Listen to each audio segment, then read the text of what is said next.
as we start. Thank you. Okay, thank you, Urshka. Good morning to all.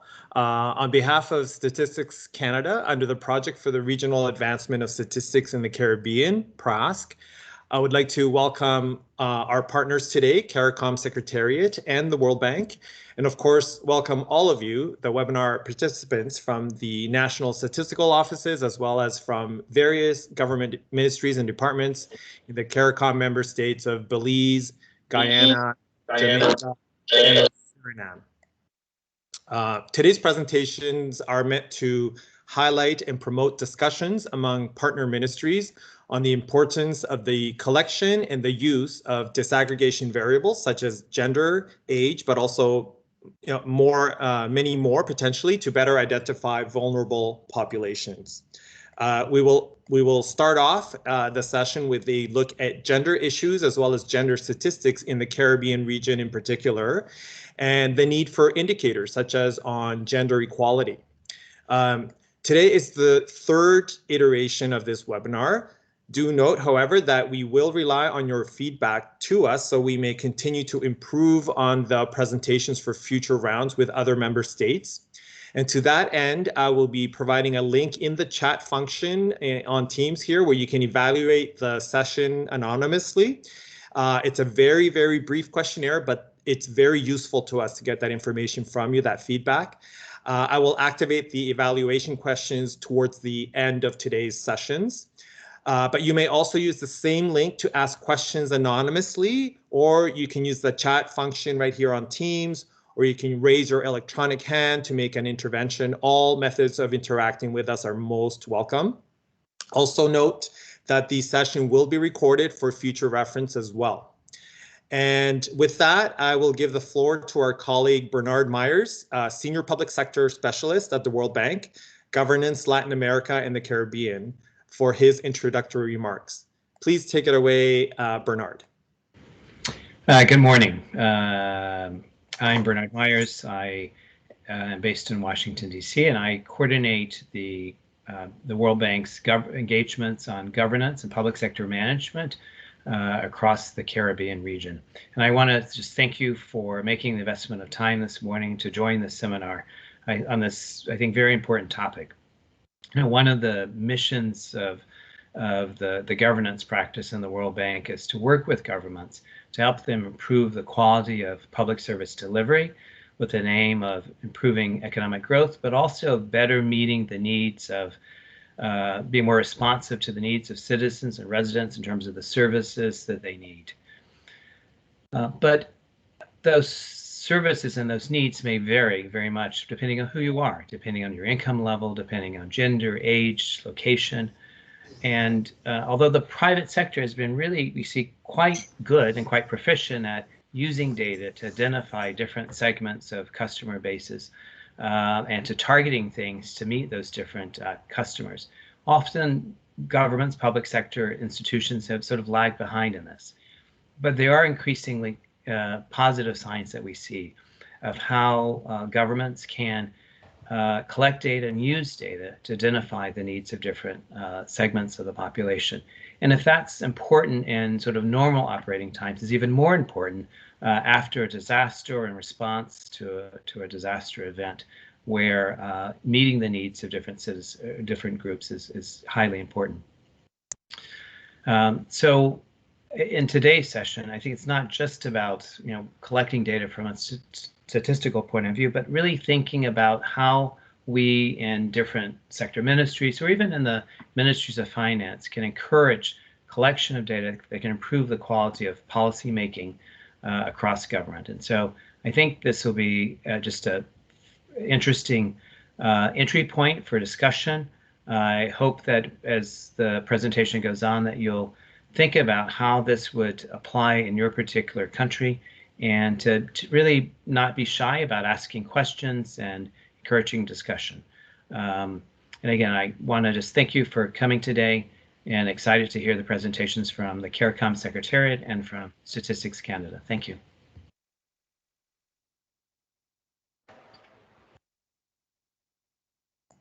Thank you very much, Bernard. And now we will start off with two presentations coming from the CARICOM Secretariat relating to gender issues and gender statistics in the region. The first is by Ms. Anne-Marie Williams, Deputy Program Manager, Gender and Development at the Human and Social Development Directorate. And the second will be by Dr. Barbara Adams, Deputy Program Manager, Regional Statistics Program at CARICOM Secretariat. After these two presentations, we will have a question and comment session before proceeding to the third presentation. So now I invite Ms. Williams to please proceed with her presentation on critical regional issues in gender and development. Go ahead, please. Thank you very much, Claudia, and good morning, everybody.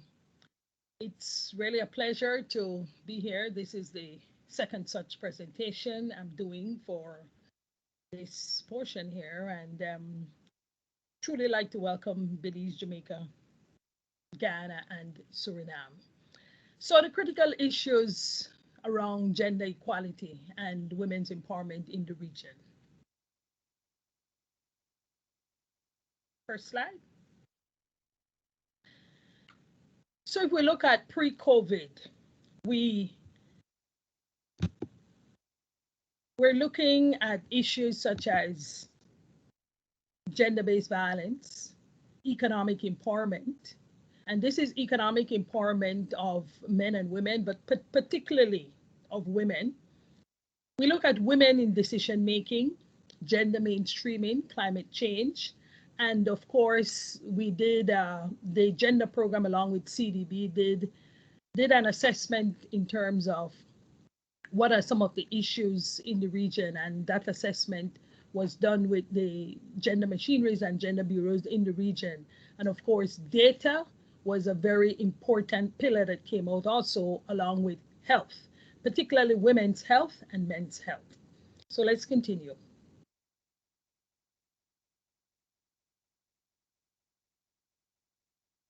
Next slide.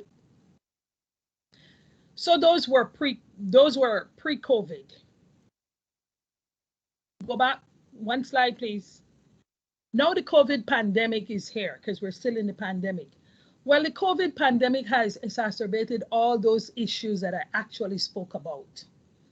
So we know certain things. We know that the COVID-19 pandemic has disproportionately affected women and youth.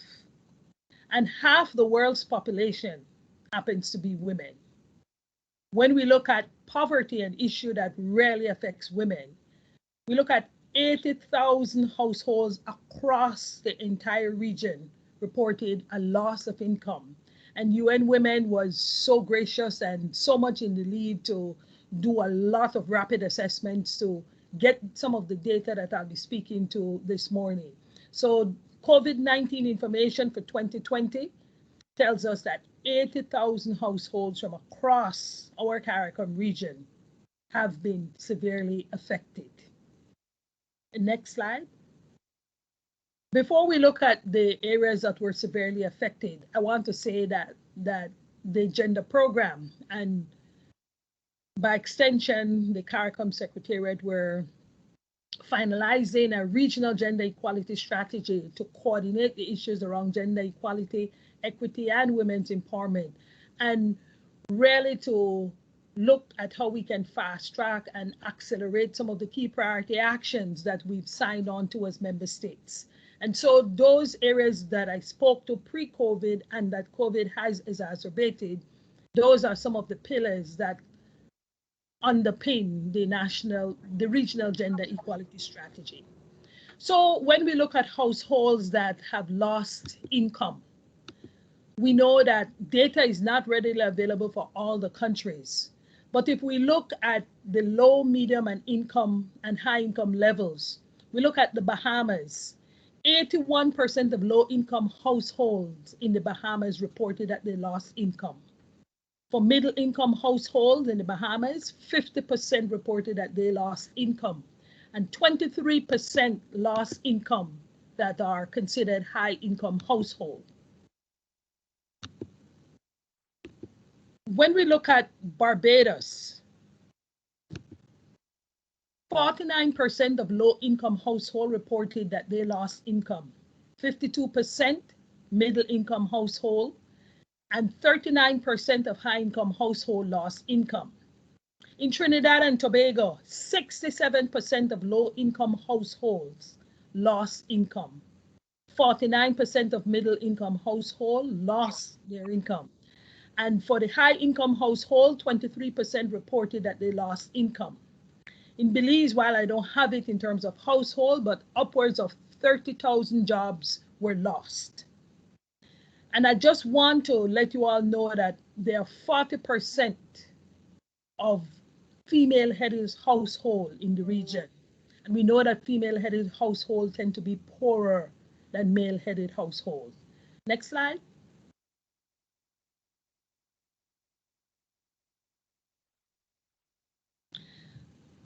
So who lost what? Well, women were concentrated and still are on the lower rungs of the tourism ladder. They are found predominantly in retail. They're overrepresented in the service sector, the gig economy. A lot of women work in culture, and a lot of them do paid care work. And so these were the areas that women disproportionately lost their income. Men lost income as well, but people were affected largely because of the type of work that they do or what they didn't do. Like take, for example, after the severe lockdown eased a little bit, some countries eased their restrictions, gardeners were able to go to work because then you hear it's outside and the virus doesn't spread as much. So while gardeners were able to go to work, women who work inside as domestic helpers and domestic workers were not able to work. So that was a severe loss of income. Plus, a lot of women had to be at home because they had to help their children. A lot of schools we know have been closed because of the pandemic. And so children have reverted to internet learning, and many of the parents were actually saddled with not going to work, having to take care of the children, having to take care of the elderly, and this added to their unpaid care work. So youth unemployment and underemployment were hard hit too. Pre-COVID, youth unemployment was 3 times as high as adult unemployment. And this is throughout the region. And with COVID, it has worsened, causing a setback to achieving SDG Goal 8, which speaks to decent work and economic growth. Next. So the unpaid care work increased during COVID-19. Well, we know that women predominantly are the ones who are expected to do unpaid care work.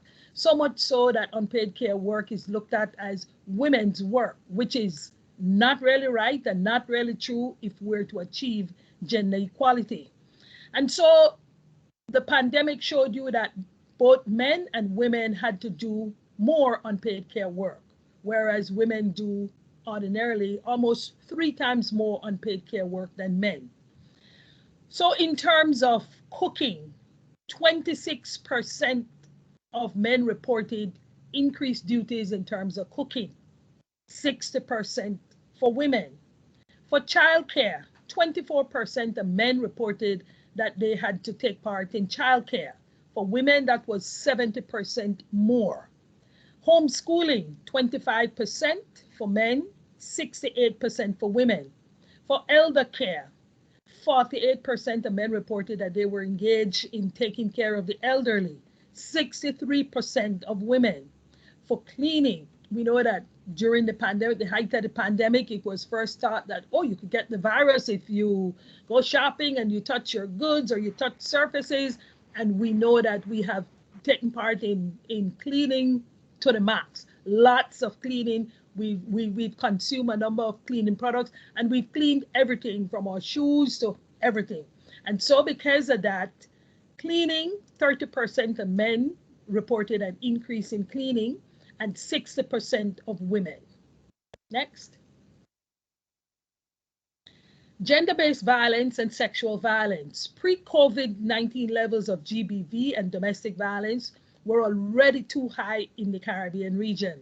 Globally, 1 in 3 women will be affected by gender-based violence during their lifetime. But violence against women and girls, national prevalence surveys that were done in the region between 2017 to 2019 showed that intimate partner violence among ever partnered women between age 15 to 65 increased dramatically.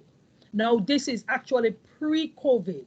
So the data for pre-COVID, and this is new data, show that 55% of women in Guyana, it actually showed about 1 in 2 women happen to be affected by violence, gender-based violence, intimate partner violence. In Suriname, it was 48%. For Trinidad and Tobago, 44%, and 39% in Grenada and Jamaica. All the national gender machineries across CARICOM reported increased incidents largely because women and girls, they were forced to be locked down with their abusers. And even the ones who reported some numbers, some increased incidents, we posit that the rates have been higher than that because of the lockdown, many women couldn't report the cases. And also services were almost shut down or completely shut down. And so where do you report? To whom do you report? Because we didn't know this pandemic was going to come. So many of the agencies never had things in place at the direct start of the pandemic and the lockdown. But things have gotten better over the months of the lockdown. Women and children's health suffered a great deal. Women who had to take children for their immunizations, they didn't go. Women who had breast cancer treatment and some elective surgeries were also canceled. Why? Because we know that many people got sick because of the pandemic. Hospitals were overrun, and generally people were afraid to go to the hospitals because of fear of getting COVID. And that was pre-vaccination. Even today, many of the countries in the Caribbean region, there's a surge right now going, and hospitals are overstretched, they're bursting at their seams. And so women and children's health are actually suffering right now. Mental health issues also on the increase, because for those of us who don't suffer ordinarily from depression, this is a trying time and it takes its toll on our mental health, particularly people who are elderly. People become fearful, people become confused, and the restrictions placed by governments on citizens, largely because to a great extent for them to be safe, they present confusion and fear and uncertainty, and it causes stress and it affects people's mental health. Next.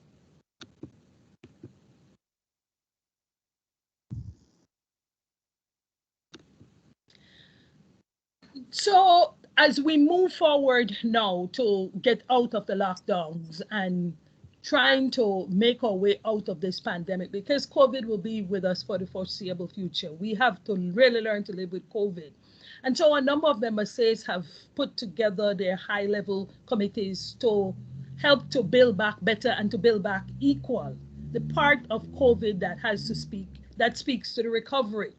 But we notice that women are disproportionately affected by the virus, and they're not considered on the national high-level committees set up by government to plan for recovery.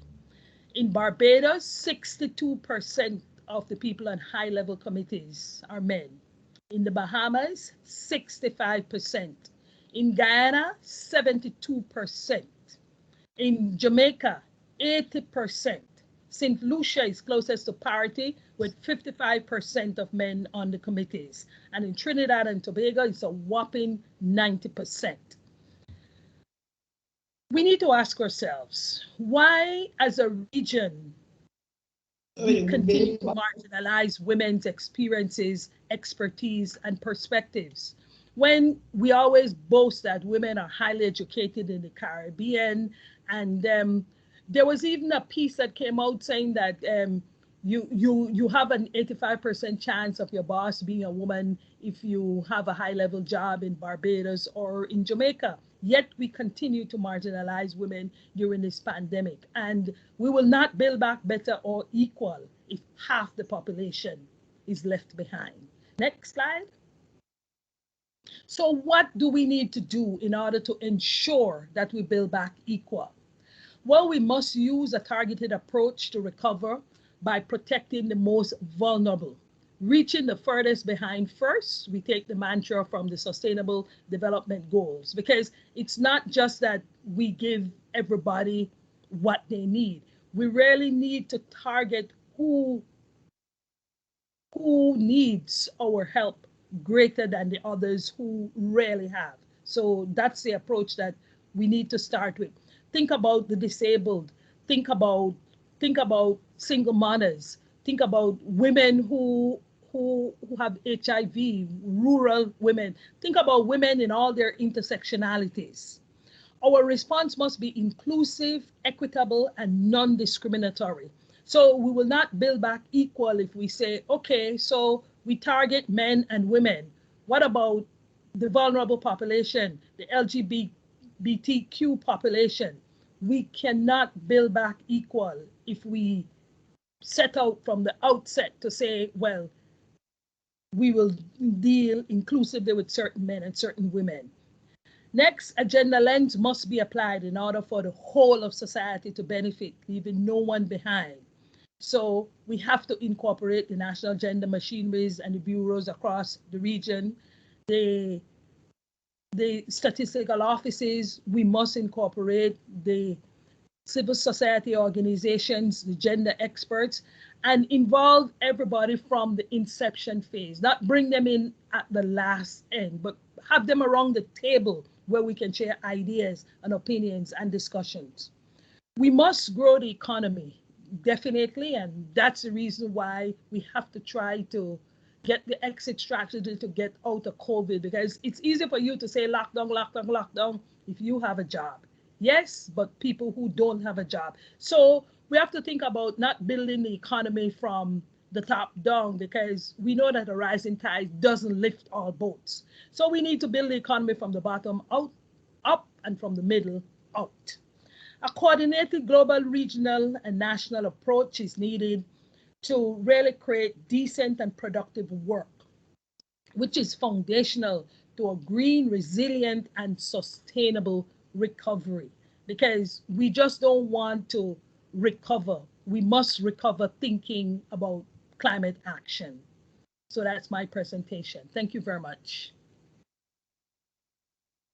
Thank you very much, Ms. Williams. That was a very eye-opening presentation. I remind our audience members to reserve your questions for the end of the next presentation. So now I invite Dr. Adams to deliver her presentation on evolution of gender statistics in the Caribbean community. Please go ahead, Barbara. Thank you, Claudio. Good morning, everybody. Urska, can you please assist? Yes, absolutely. So my colleague Jamie is already putting up your. Yes, I think there's a little bit of delay, okay, but we'll put your presentation up. Thank you. Okay, thank you. In the meantime, as Claudia has mentioned, the presentation is about the evolution of gender statistics in the Caribbean community. And the presentation will highlight some of the initiatives that have contributed to the evolution of gender statistics.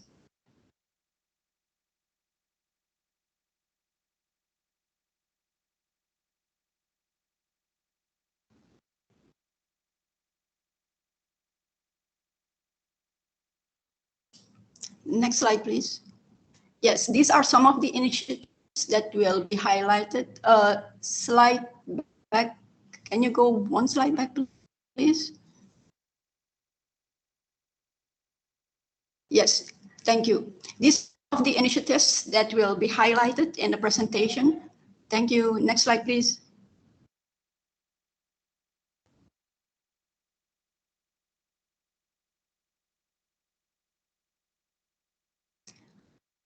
As we see there, over 20 years, the Regional Statistics Program, in partnership with developing international developing partners, have provided foundational efforts support to our members in terms of strengthening data collection, particularly regarding gender analysis of socioeconomic data. And one such efforts was a joint project by the UNSD, the United Nations Statistics Division, and the CARICOM Secretariat on strengthening capacity in social, gender, and environment statistics for conference follow-up in CARICOM in the period 1999 until 2004. Next slide, please. The project produced a number of regional reports and compendia at the national level, but it also undertook some capacity building activities. The UNSD CARICOM project also stimulated the development of the CARICOM program in social and gender statistics. Next slide, please.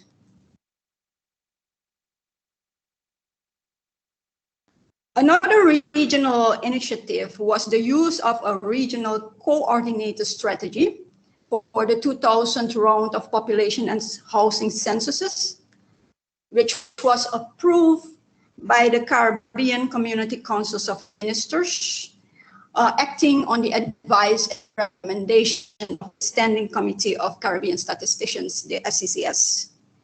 This strategy included an activity on analysis and dissemination of census data. And in this regard, the CARICOM Capacity Development Program, in collaboration with the Canadian International Development Agency and the United Nations Population Fund, have executed the census data analysis project for the 2000 round. And this comprised 18 national census reports, which the majority contained a chapter on gender. There's also a volume on basic tables. These include sex disaggregated tables, and there are 5 regional special topic monographs, of which one was on gender and development. Around 2011, we also had developed a census e-portal, and it is currently being upgraded, funded by the CBB, which enables gender analysis. Next slide, please. Another regional achievement was the development of a set of Caribbean-specific MDGs, because at the 12th COSOT meeting, the Council of Human and Social Development, the MDGs within a Caribbean socio-economic context was considered to be inadequate.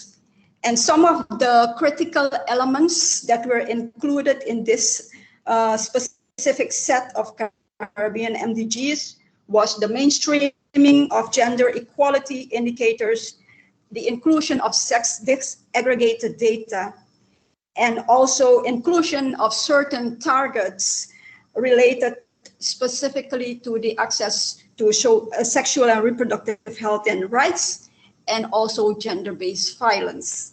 Next slide, please.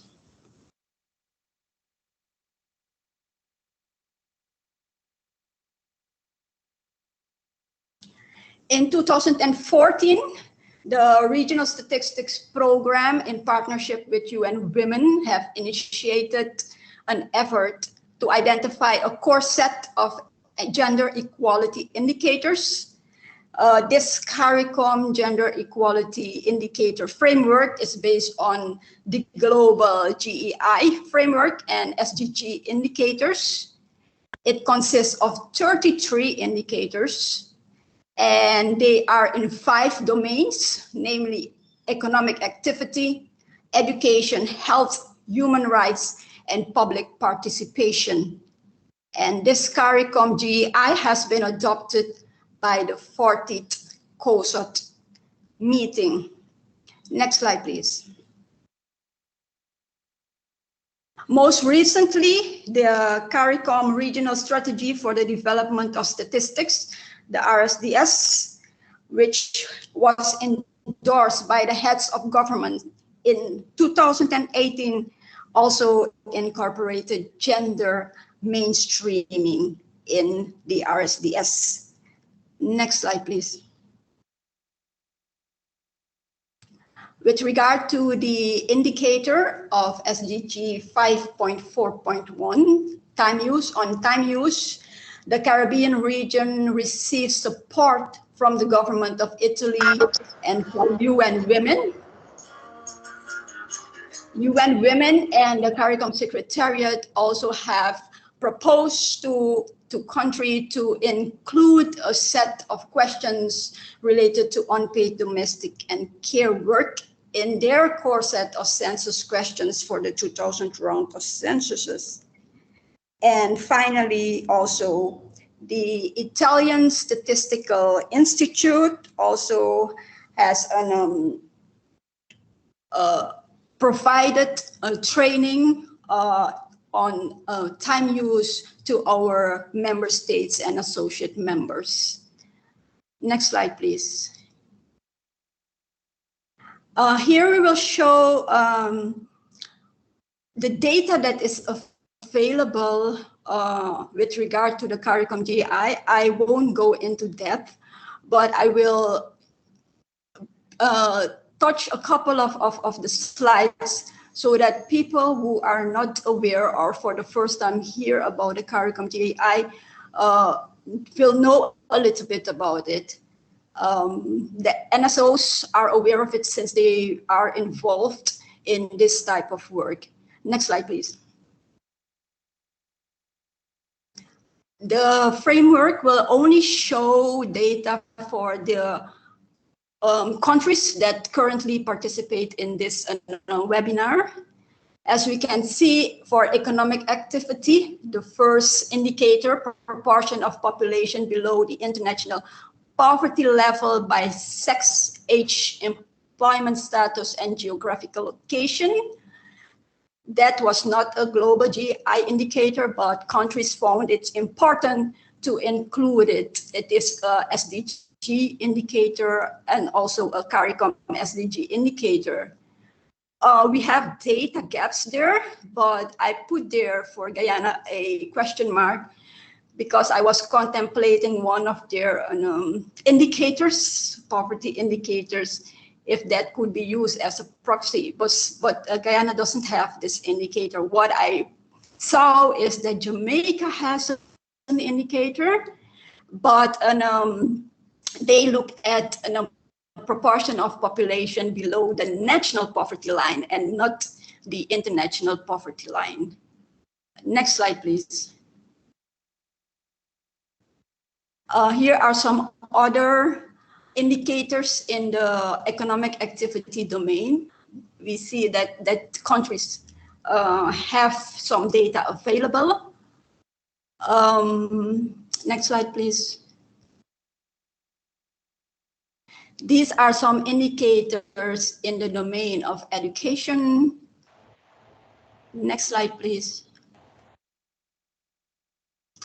In the domain of health, we have also some indicators here. We see that with regard to contraceptive prevalence among women who are married or in a union age 15 to 49, countries are producing data. Maternal mortality ratio, we also have countries producing this type of data. Next slide, please. These are also some indicators in the domain of health. Next slide, please.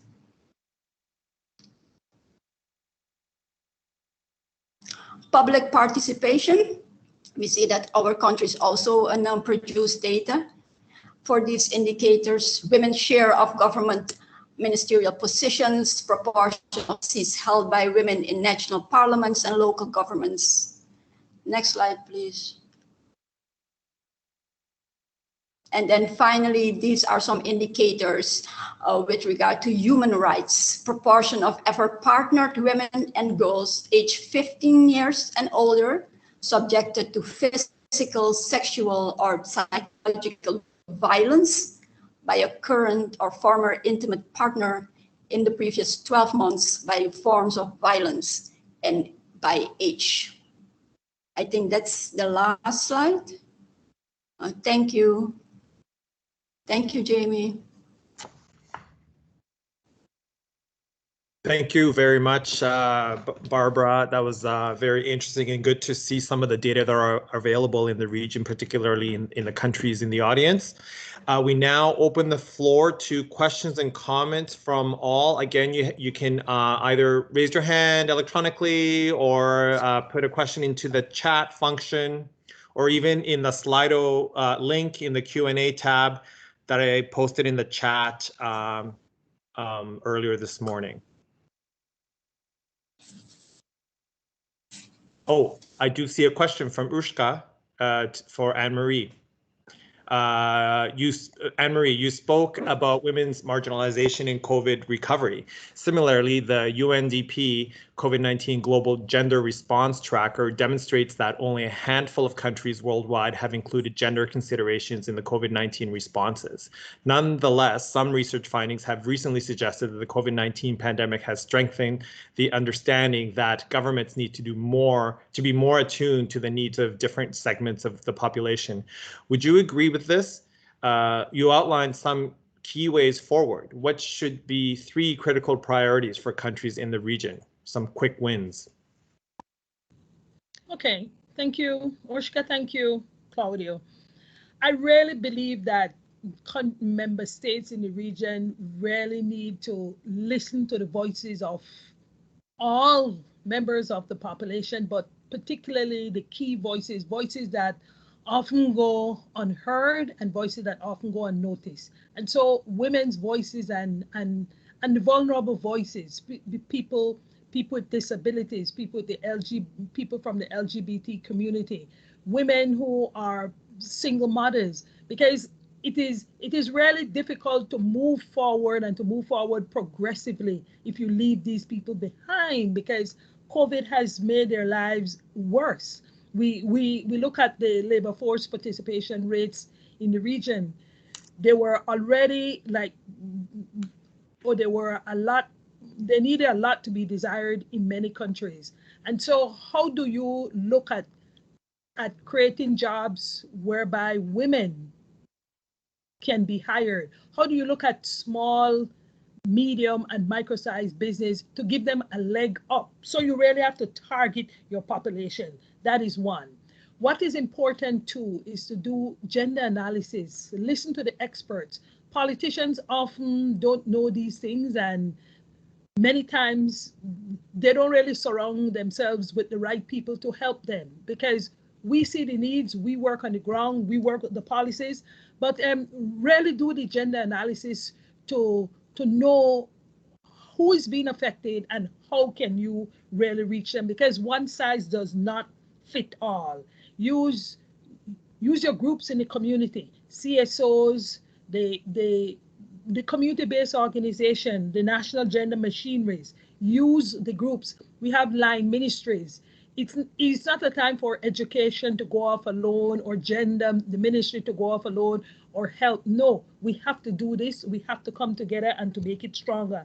And next is to really look at what are you putting forward in terms of assistance. Women and men and children need assistance. You cannot build back better if you will not allocate funds and resources for the social sector. So those are 3 quick wins. Thank you.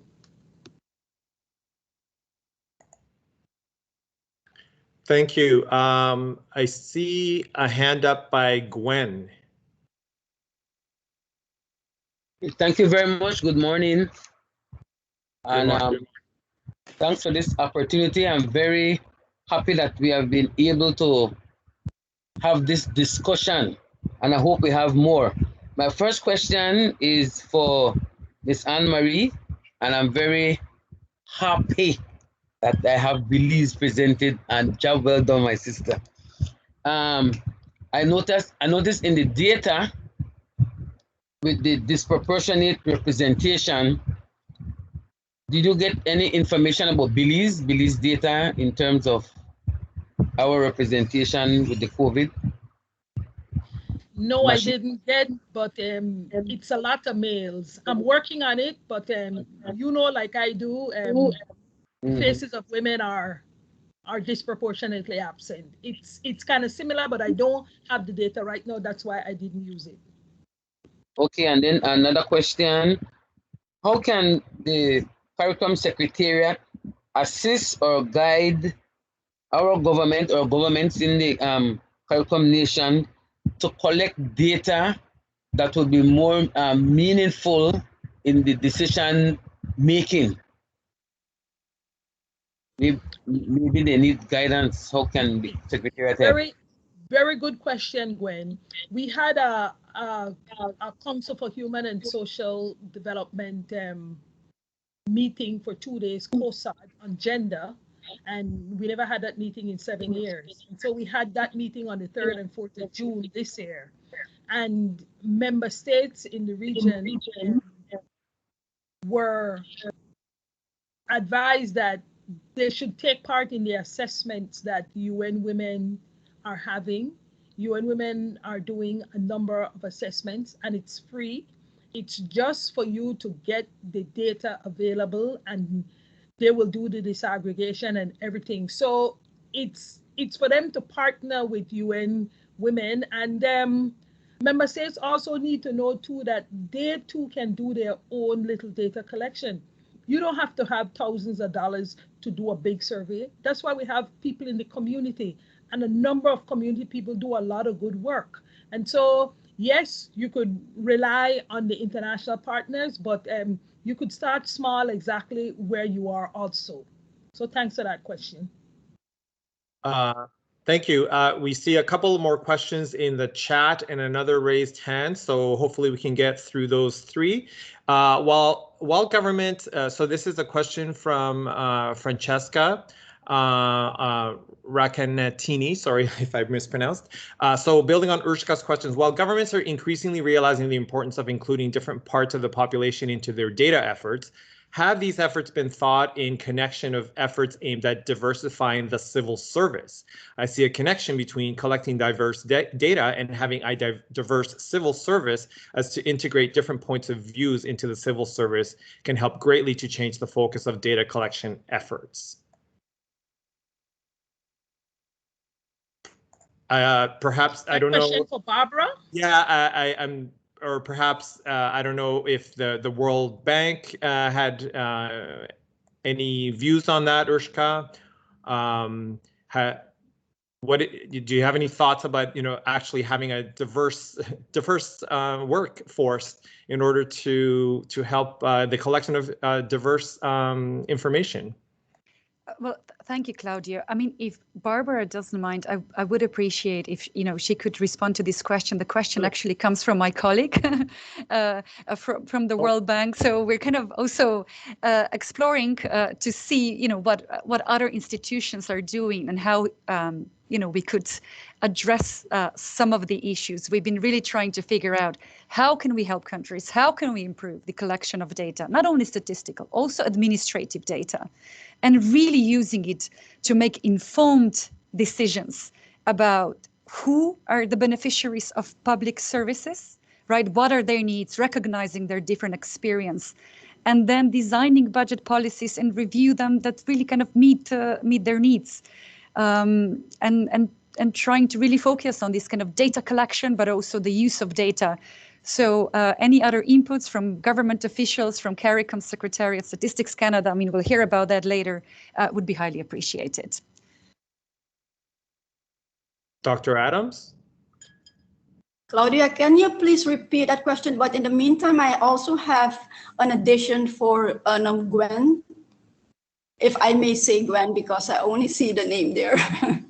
I don't see a last name there. So the question has been, have there been any efforts in various ministries on increasing diversity in its actual civil service because there is probably a connection between having a diverse workforce and implementing policies to increase in collection gathering on the diversity of the population. So I don't have a direct answer for that. But Okay. what I can say, when we have training initiatives, we tend to incorporate also the gender bureaus of the different, although our counterparts are the national statistical offices, we also incorporate, like also in this initiative, the gender bureaus of the different countries when we have training initiatives. And but I don't have really an answer. But for Gwen, with regard to the data, there are two parts. One, I think Ms. Williams has forgotten. The CARICOM GI was approved by the same at the same COSOT meeting for initiatives such as this, because remember, countries also have international regional responsibilities for an I cannot find my head is only with another language. I cannot find the English word, but they have to report. Yes, they have to report internationally and regionally with regard to gender statistics. So one of those global initiatives are the global, as I had mentioned before, the Global Gender Indicator Framework, and which was produced by the United Nations Statistical Commission. And our member states are also member of this United Nations system. So they also have obligated themselves to collect data on the international level. But then we have the regional level, which also our member states thought it good to have for our social and economic context on own CARICOM gender equality indicator framework, because it speaks to our circumstances, things that are happening in our society. So other initiatives are the NSOs. They are always involved in work that is being done by the CARICOM Secretariat. And there was, for many years, there is the existence of the Social Gender Statistics Program, and the National Statistical Offices also produce data with regard to the indicators. And then there are sex disaggregated data or indicators from the various census rounds. And you can continue and continue. There is data, but people have to go to or contact the National Statistical Offices and see what they produce. They have also on their website lots of data. I myself and all my colleagues go on the website and we see what kind of data our National Statistical Offices have, even though they have issues such as human resources and financial resources issues. But nevertheless, they produce a lot of data that we have to go for it, and we have to make use of this type of data. Okay, thank you, Dr. Adams. Unfortunately, because of the time, we will have to move on. However, I noticed there are a number of additional questions, and I'm very excited to see all of the interest from the audience members. Those questions around, for example, how can we encourage national research by giving access to the various ministries to the data that are available in order to conduct the research. And this is definitely a conversation that needs to be had by the partner ministries in each of the member countries. And so we know we encourage those discussions, but definitely if there are additional questions as well that we will not be able to get into through this segment, but I remind you that you can, even after the session today is over, you can continue to send us, the World Bank and Statistics Canada and CARICOM, additional questions that you may wish to have answered post presentation. So with that, I will move on now to my colleague Senka from Statistics Canada to then present on her presentation on the importance of gender-based analysis plus and disaggregation data. So with that, Senka, please go ahead.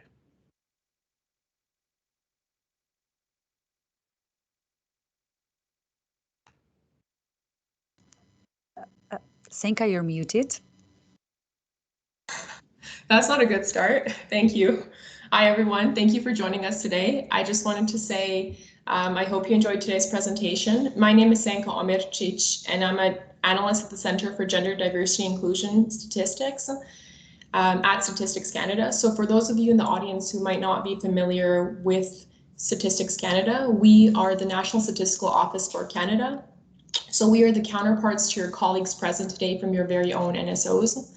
I will be turning my camera off for the presentation to avoid any distractions. So with that being said, let's get started.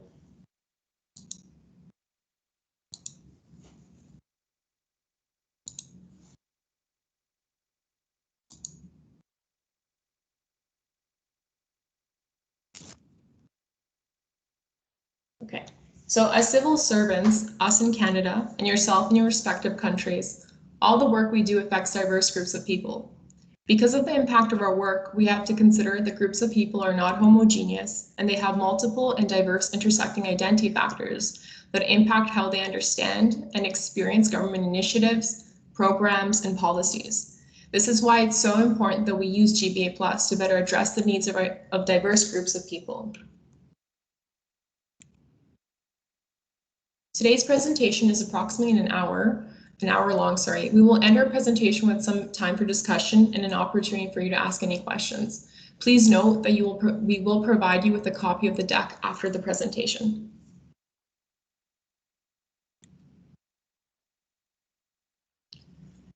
Our mission at Statistics Canada is to serve Canada with high quality statistical information that matters. This is our responsibility. As Canada's Central Statistical Office, we are legislated to serve this function for the whole of Canada. Under the Statistics Act, we are required to collect, compile, analyze, abstract, and publish statistical information on Canada's economic condition and social well-being. So we conduct over 350 surveys and statistical programs on an ongoing basis to measure and report on the state of Canada's economy and society. We strive to build relevance and quality in all our programs and products. So we work closely with the ministries, departments, and agencies to ensure that our stakeholders have the data they need for evidence-based decision-making. And we definitely do not work independently. So we have steering committees that are made up of representatives from other departments to ensure that data are relevant for their needs. There are many high-level interdepartmental committees that StatCan takes part in. We also work on a lot of cost recovery projects for other departments, for special projects and our particular programs for which they need data. Some departments access the federal research data centers to access data, but in general, there's no special treatment for other departments. And some departments even collect their own data. So on reserve First Nations data are often collected by Health Canada, and some do opinion polling as well.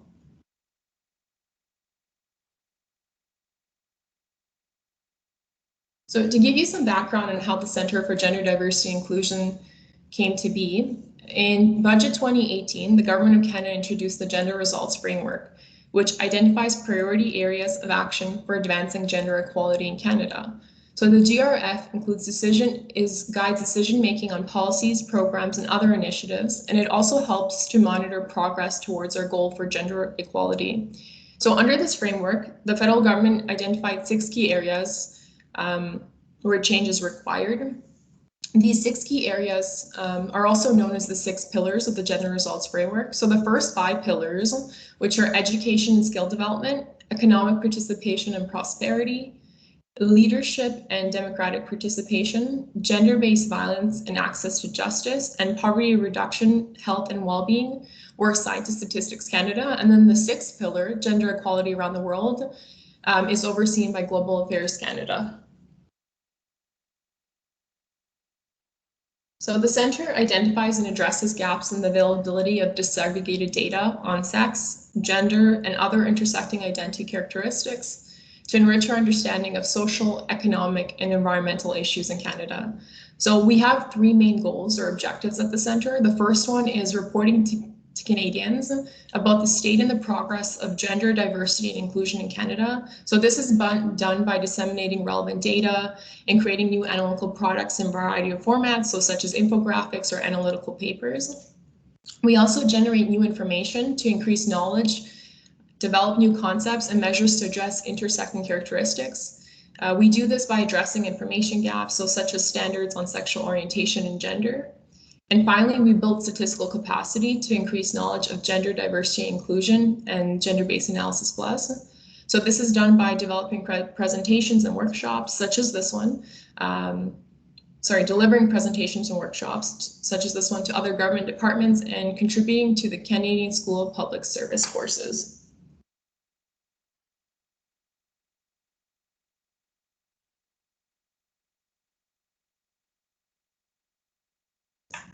The hub, sorry, can everyone still hear me?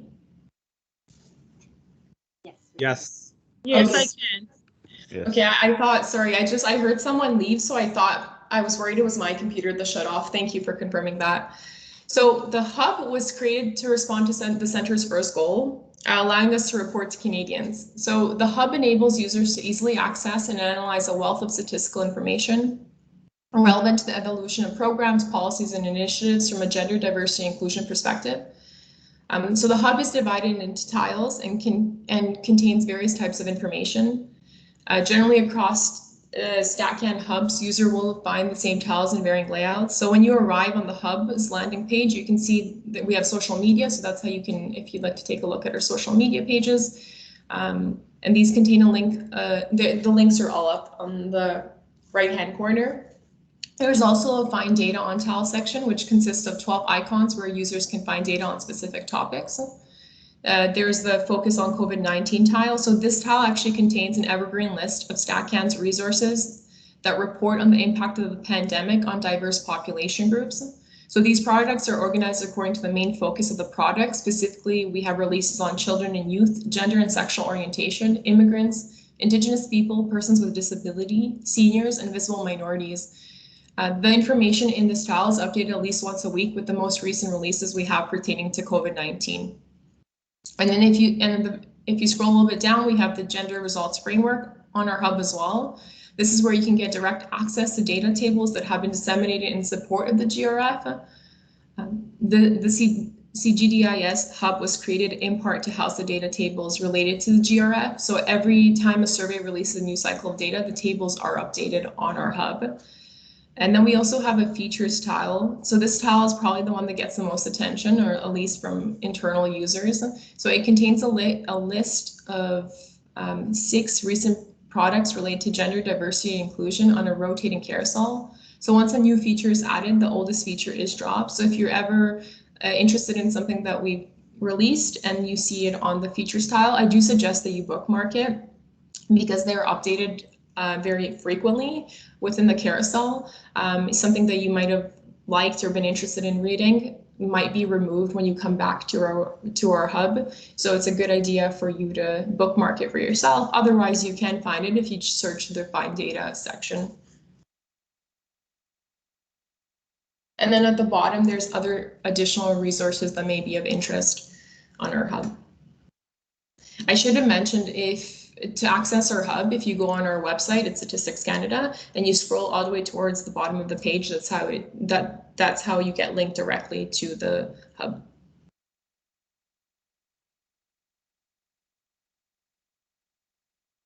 So statistics disaggregated by sex are fundamental to the United Nations Statistical Division. So historically, NSOs around the world have collected statistics by sex, some now differentiating between sex and gender and moving towards identification of gender diversity.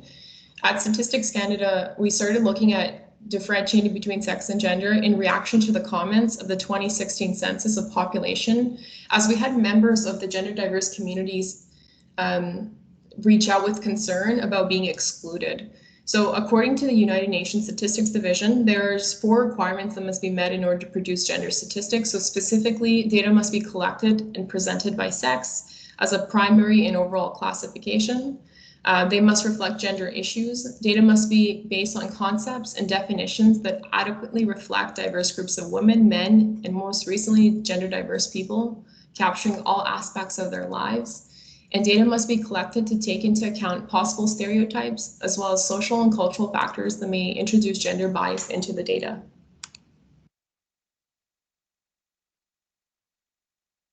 So GBA plus and intersectionality. In the 3rd objective, the center addresses building and enhancing statistical knowledge and literacy in GBA plus. So what is GBA plus?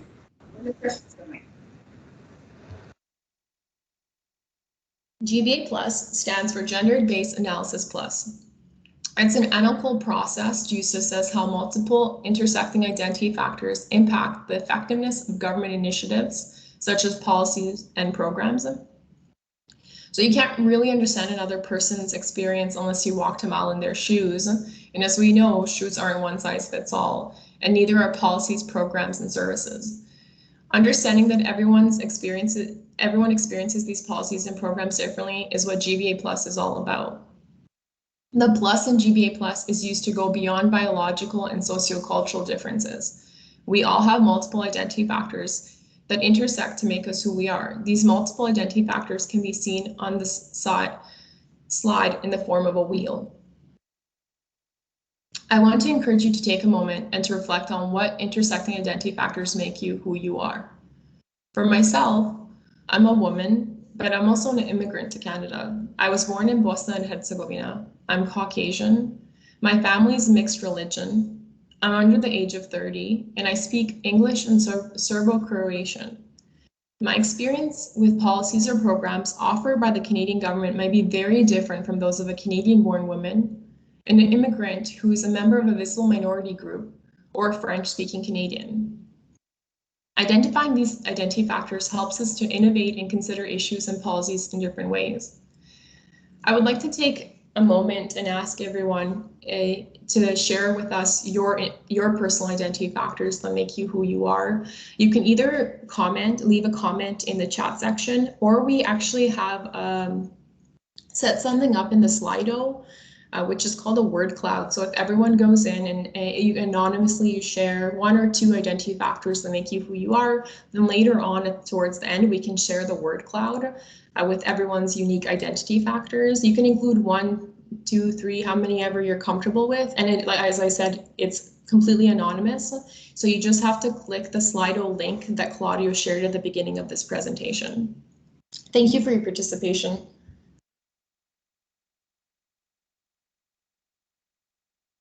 So I want to address 2 myths when it comes to GBA plus. So one of the myths is GBA plus only applies to women issues, and it is advocacy for women. So GBA plus is not advocacy. It's an analytical process designed to help us ask questions, challenge assumptions, and identify potential impacts. It's taking into account the diversity of Canadians. In addition to sex and gender, GBA plus considers all identity factors such as ethnocultural characteristics, religion, age, and mental and physical disability. Once an issue has undergone the GBA plus process, gender may emerge as the most important factor. While in other cases, it may be any or a combination of factors and their intersections that influence a person's experience of government policies, programs, or initiatives. So your department's mandates could also impact your entry point into GBA plus. You might begin with ethnicity or with disability. However, regardless of the entry point, every human cell has sex and every person is gendered, and sex and gender must not be neglected in your analysis. The second myth I want to address is GBA plus only applies to the social sectors. All government policies and programs affect people. While gender and diversity issues may be more obvious in some areas, such as education and health, and less obvious in others, such as natural resources and defense, this does not necessarily mean that gender is not relevant. GBA Plus can and has been used in all federal sectors and domains. For example, using GBA Plus to assess large-scale procurement projects can help to ensure that equipment and products meet diverse needs. It can also help to ensure that strong hiring strategies are implemented within the public service to ensure workplace diversity. So every person has biases. One of the core components of GBA Plus to examine and challenge your own assumptions about an issue or a group of people. In so doing, we're taking the first step to preventing inequality and ensuring we no longer unintentionally perpetuate biases and assumptions about a particular group of people. So I want you to consider this scenario. While driving on a highway, a father and a son are involved in a terrible accident. The fire department is the first respondent at the scene. As the boy is carefully removed from the wreckage, one of the firefighters exclaims, "That's my son." What was your very first thought or reaction to the scenario? Did you come up with more than one possibility? Did you assume the sex and gender of the firefighter based on their profession? Your response will be influenced by your assumptions, biases, and life experiences. Your assumptions and biases will have been largely molded by your conditioning, family values, community, and education, and of course, your own life experiences. So given the number of women firefighters is still very low, we might assume that the firefighter is a man and the boy's second or other father. So maybe it's a stepfather or it's a same-sex partner rather than the boy's mother. Can you think of other professions that are dominated by either men or women? What assumptions about gender roles and responsibilities have influenced the gender makeup of these professions? And what is the impact?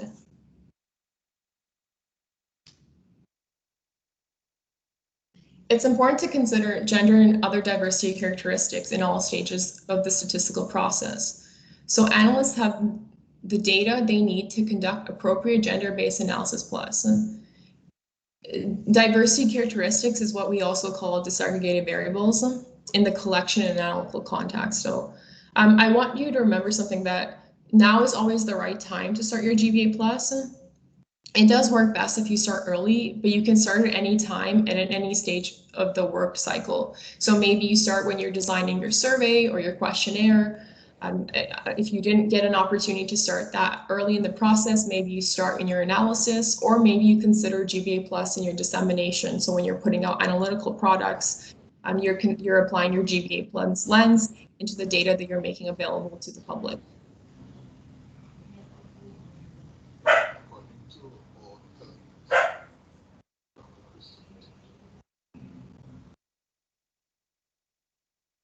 So in order to perform GBA plus analysis, we need disaggregated data. So disaggregated data is data which has been divided into detailed subcategories, such as looking for data for various population by breaking down large-scale data sets into categories such as region, gender, or ethnicity, or a combination of these categories. So the key importance of disaggregated data is to make sure to maintain people's anonymity. Even as you're finding the stories that only disaggregated data can tell about the inequalities that may exist in our society. That also means that there must be, and there is, a minimum cell count required for release. We can't release disaggregated data if we are not absolutely sure of its trustworthiness, nor if we're not absolutely sure that we maintain people's anonymity. In order to produce more disaggregated data, one strategy is to increase the sample size. That, of course, comes with a cost, and there may be still concerns with small populations.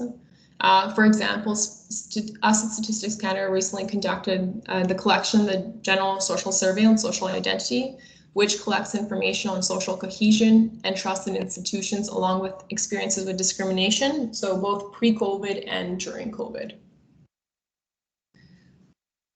So in order to be able to disseminate disaggregated statistics, the sample size of the survey was increased so that we can aim to report on the experiences of 6 population groups designated as visible minorities, but also protecting the anonymity of those who responded to our surveys. So different NSOs have various ways of protecting the privacy of their respondents. At Statistics Canada, we have strict rules under the Statistics Act and Privacy Act to safeguard all our data holdings. So such as we have restricted access to our physical locations, and we have IT systems that have been put in place to protect from cyber attacks. All employees have to take in a confidentiality training and have sworn under an oath. It's actually what we do on our very first day at the job. And then access to information is restricted to a need-to-know basis. For instance, like I only have access to data I work on. If I do need additional data for a project or a paper that I'm working on, I have to request that from I have to request my director's approval in order to get access to that data.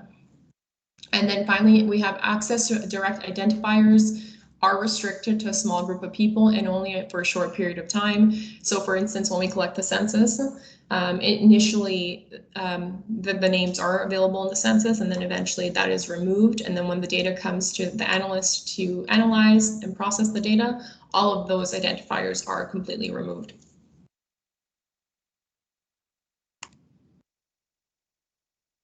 So it is impossible to have reliable information on gender diversity inclusion in Canada without strong statistical standards that clearly define the concepts being measured. So statistical standards are a set of rules used to standardize the questions asked across survey during collection and how the way questions are disseminated. So standards ensure that we collect information about a given characteristic, so example, religion, and communicate in the same way every single time. So in terms at Statistics Canada, every single survey of ours that has the religion question is exactly the same, meaning the question is the same, the help text is the same, the answer categories, everything about that question is exactly the same across all products that use that question. So all of our surveys which ask questions on religion, for example, ask the same question the exact same way with the exact same response categories, definitions, and help text. Statistical standards make it possible to report on diverse groups of people in a consistent way. So every time we're asking this question, we're reporting in a consistent way on people of specific religions, whether Islam, Christianity, Catholicism. So adhering to also nationally or internationally recognized standards is as well important in context of working in concerns with partners in the national statistical system to produce official stats. So we also do look to international standards when developing new content or developing new standards. So the agency plays a leading role in ensuring that strong standards are developed and adopted as part of national statistical system, meaning adopted by our own partners as the NSO, so ministries in Canada such as health, education, etc. For more information, I've included a link here to our Tested and Trusted Statistical Standards article and our infographic if you're interested in taking a look and getting more information. So, well, we do have defined standards. These standards are always developing and changing due to changing nature of the world. So socioeconomic changes, government policies and programs, legislative bodies, scientific development and research, public opinion and input from partners, all affect how diversity, gender, and inclusion are measured and assessed. So in the context that can, i.e. the NSO in the middle of all of these forces, must constantly take into account these factors to keep its activities relevant and maintain its ability to respond to emerging issues.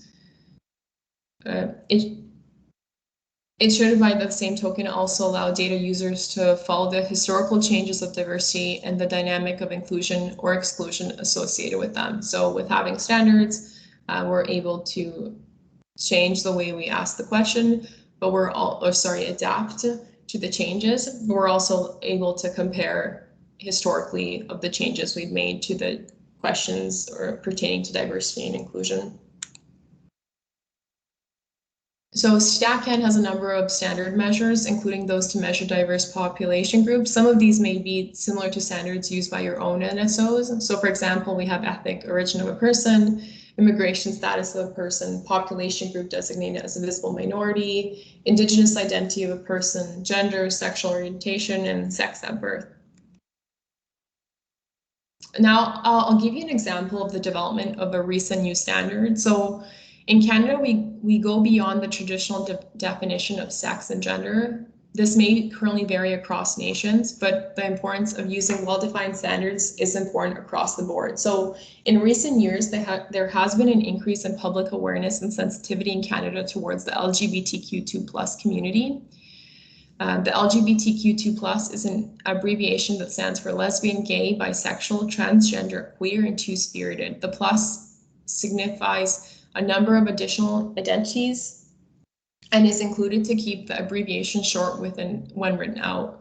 So before the last census, so in 2016, StatCan started receiving comments from Canadians on the sex question. It was judged too exclusive since it gave Canadians only two response options, which were male and female. Following the 2016 census, StatCan investigated ways to measure the transgender and non-binary population living in Canada through its various statistical programs, including the census. One of the first steps was to engage with experts in the field of gender identity. We held consultations, focus groups, and qualitative tests to develop questions and the standard for social surveys. StatCan released a new sex at birth and gender variable and classification in 2018. So the main goals were to be more inclusive and account for gender diversity in Canada, but also to clarify the concepts and classifications of sex at birth and gender. These are two different concepts, but they are interrelated. So sex at birth is the various physical and biological characteristics that distinguish people as male or female, where the new gender concept refers to a person's current gender. It's a person's social or personal identity as a man, woman, or non-binary person. It is a multi-dimensional concept and is influenced by several factors, such as biological characteristics, cultural and behavioral norms, and self-identity. A person's gender can differ from their sex at birth and can change over time.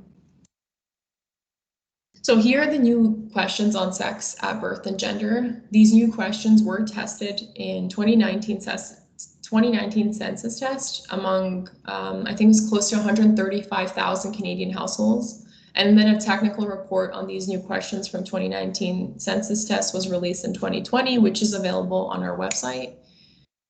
So this two-step approach is generally recommended in the literature and was suggested based on the expert advice resulting from the focus groups and cognitive testing.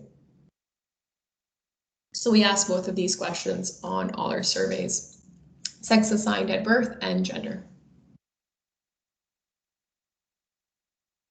Another example is related to measuring sexual orientation. So in 2001 census of population was the first to recognize same-sex couple households, although sexual orientation was not asked as a standalone question. So following the qualitative and quantitative testing, the first question on sexual orientation was added to the Canadian Community Health Survey in 2003, and then subsequently the General Social Survey on Victimization in 2004.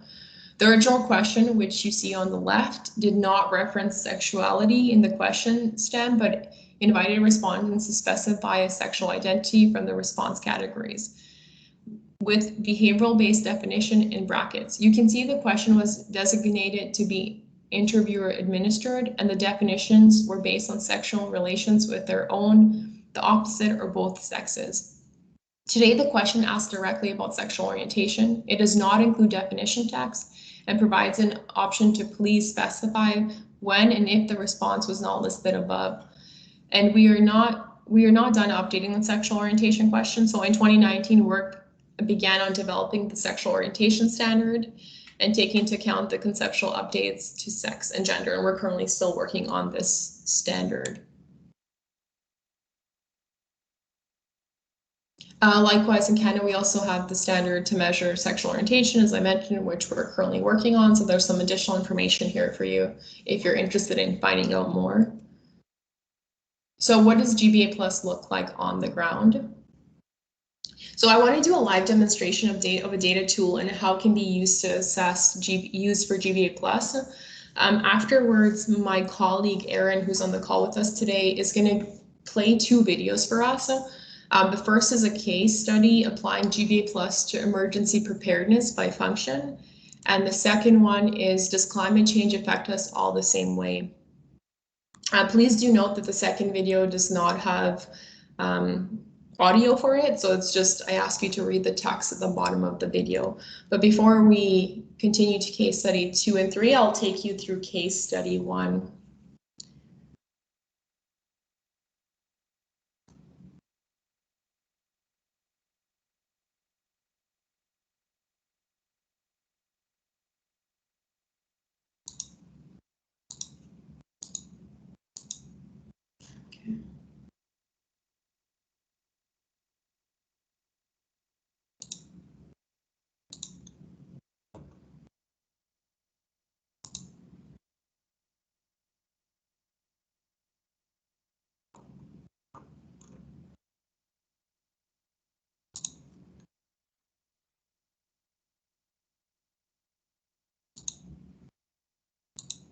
Okay, I hope everyone can see my screen.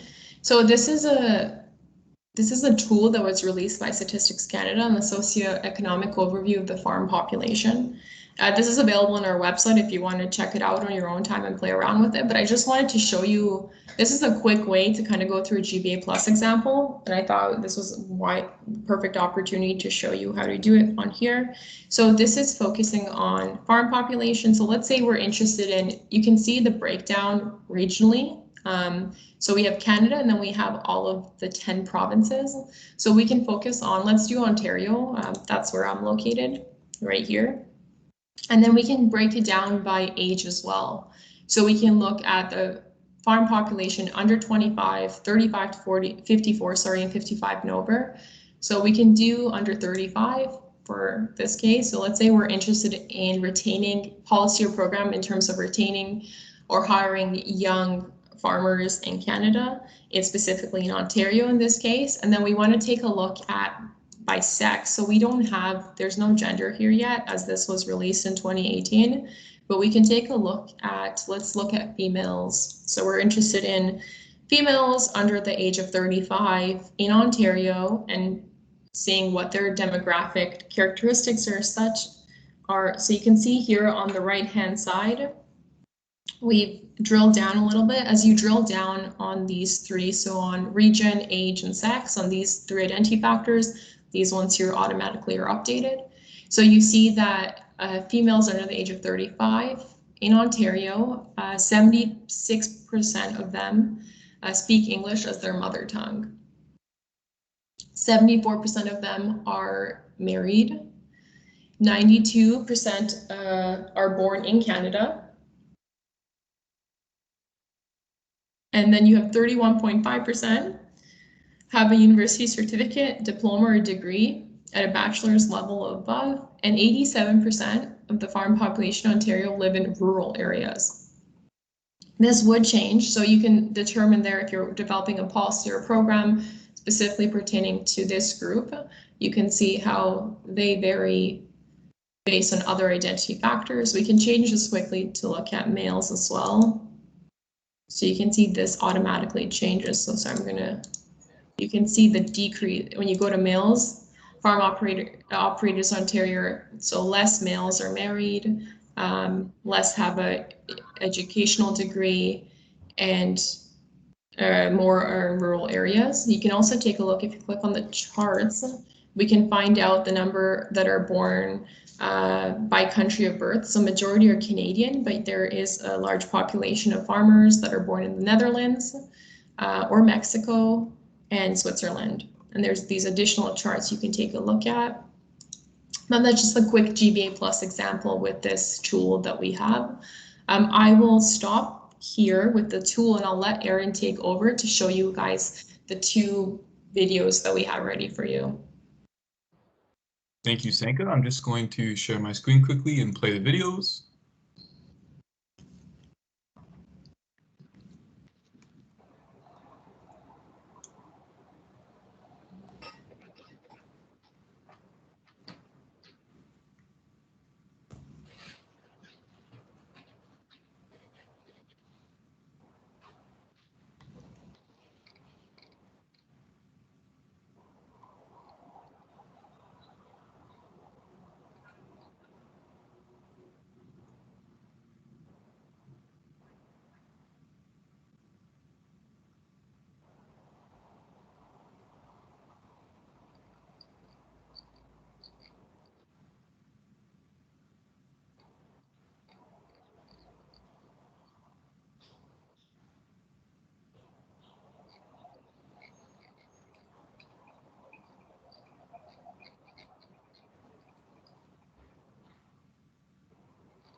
Perfect. And then this is the second video that includes sound.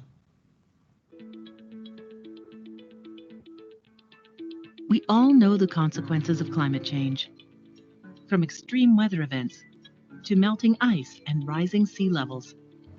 But have you ever considered whether everyone is affected in the same way? Some people are more vulnerable than others to the impacts of climate change. Did you know that women are more susceptible to the impacts of drought and flooding? Why? Existing gender inequalities consistently make women more likely to experience negative impacts of climate change. Canada recognizes the importance of women's active participation as agents of change, community leaders, and decision makers in all phases of disaster risk reduction, from preparation and mitigation to response and rebuilding. For example, Canada has more fully incorporated priorities of Indigenous women into the broader emergency management system, such as wildfire response. But it's not just about gender. Climate change impacts people differently because of multiple intersecting identity factors. That's why the Government of Canada is using Gender-Based Analysis Plus to address the impacts of climate change. GBA Plus is an analytical process that assesses how diverse groups of women, men, and gender-diverse people experience government initiatives differently.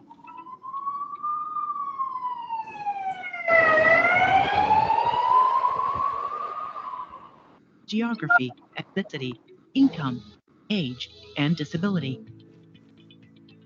Consider geography. While less ice and more shipping through Arctic waterways may mean increased economic benefits, it can also raise the risk of oil and chemical spills, disproportionately impacting northern communities. Through the Oceans Protection Plan, the Government of Canada is partnering with Indigenous and coastal communities to develop a world-leading marine safety system that meets Canada's unique needs from coast to coast to coast. GBA Plus is helping to ensure that underrepresented groups in Canada's Arctic, including diverse groups of Indigenous peoples and women, play an active role in the design and delivery of emergency response and waterways management. So, what happens when identity factors, like income and gender, intersect? Those who experience poverty in Canada and around the world are most impacted by climate change. They are more likely to live in areas already prone to natural disasters, and their limited income means less ability to recover and adapt. The GBA Plus, applied to Canada's Feminist International Assistance Policy, recognizes that women living in poverty disproportionately experience the impacts of climate change. Consequently, the new policy requires that women participate actively in the design and implementation of climate initiatives funded by the federal government, ensures that the government's climate initiatives consider the challenges faced by women and girls, supports programs that give women entrepreneurs greater access to renewable energy opportunities. Engaging a diversity of perspectives and addressing climate change makes our collective response more effective. The Government of Canada will continue to apply an intersectional gender lens to better adapt to and reduce the risks of climate change. Visit Status of Women Canada and check out our Demystifying GBA Plus Job Aid on GCpedia. Information is available upon request for those outside the Government of Canada.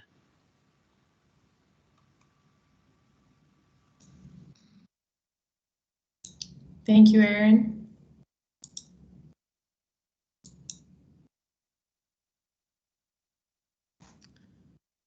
I hope you enjoyed those two videos. I do have a fourth case study for you. So this one's more related to the current situation with COVID-19. So school closures and COVID-19 impacts on children. So children in Canada are required by law to attend school from the ages of 5 or 6 until the ages of 16 or 18. So it depends on the province or territory. Education is governed by the province and territories in Canada. So there were 5.7 million students in Canada's elementary and secondary school programs in 2018-2019, so the year prior to the pandemic. The vast majority of students, so around 92%, attended public schools in 2018-2019. In the same year, there were 7.5% of students who attended private schools, which are privately funded in Canada, and a very small percentage, so around 0.7%, were homeschooled in 2018-2019. In an effort to curb the spread of COVID-19, policymakers across Canada employed remote learning approaches and closed schools. It may take years to fully measure and comprehend the effects of the pandemic on children and youth, as some of these effects, such as potential learning losses, could have long-lasting consequences. Some of these consequences are interconnected, and some children and youth will be more vulnerable than others to these impacts.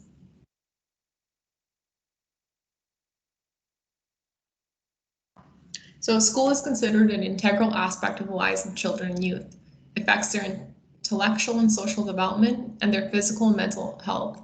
As a result of the pandemic, more broadly, and the school closures more specifically, can have varied impacts. The infographic, so this infographic that I've included on the slide covers comprehensive themes, including learning and academic success, accessibility and special needs, and physical activities and fitness, mental health and well-being, socioeconomic outcome and food insecurity, victimization and safety, and diversity and disproportional impacts. So as I mentioned, it might take years to fully measure and comprehend the effects of the pandemic on children and youth, as some of these effects, so such as potential learning loss, could have long-lasting consequences.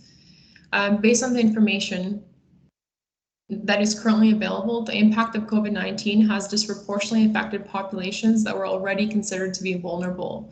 So for example, children with a disability may be more vulnerable to challenges with remote learning. So according to a crowdsourcing initiative by StatCan, in the first few months of the pandemic, about 58% of participants whose children had a disability reported being very or extremely concerned about the school year and their children's academic success, compared to with 36% of parents whose child had no disabilities. So it's important to consider that not all communities face the same vulnerabilities, and some children have some children may be overrepresented amongst those impacted due to the school closures and COVID-19. So for instance, with a disability example, in Canada, children who have a disability usually have a teacher's aide in school. So the teacher's aide is there to assist the student in their academic success and if they have any physical needs. Where if the student remains at home and is doing virtual learning, they no longer have access to that school aid. And the same can be said in terms of the impact of income. Some students, if they're coming from lower income households, don't necessarily have the access to computers and the internet to be able to conduct their online learning.